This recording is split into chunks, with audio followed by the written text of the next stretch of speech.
I tried hard to be proud of my service, but all I could feel was shame, and racism could no longer mask the reality of the occupation. These were people, these were human beings.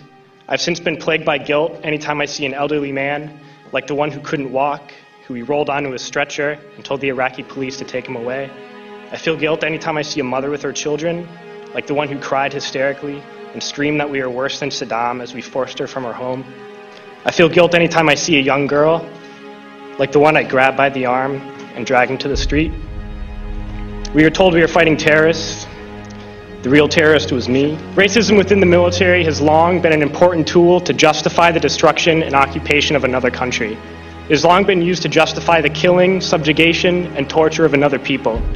Racism is a vital weapon employed by this government. It is a more important weapon than a rifle, a tank, a bomber, or a battleship. It is more destructive than an artillery shell, or a bunker buster, or a Tomahawk missile.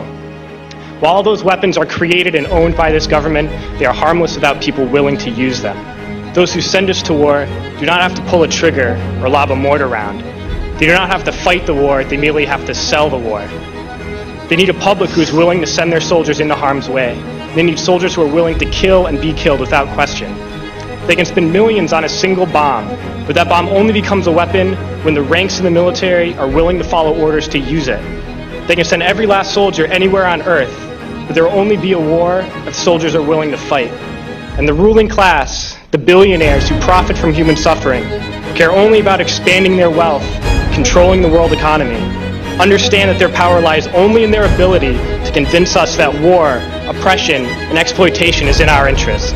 They understand that their wealth is dependent on their ability to convince the working class to die to control the market of another country. And convincing us to kill and die is based on their ability to make us think that we are somehow superior. We need to wake up and realize that our real enemies are not in some distant land. They're not people whose names we don't know and cultures we don't understand. The enemy is people we know very well and people we can identify. The enemy is a system that wages war when it's profitable. The enemy is the CEOs who lay us off from our jobs when it's profitable. It's the insurance companies who deny us health care when it's profitable. It's the banks who take away our homes when it's profitable.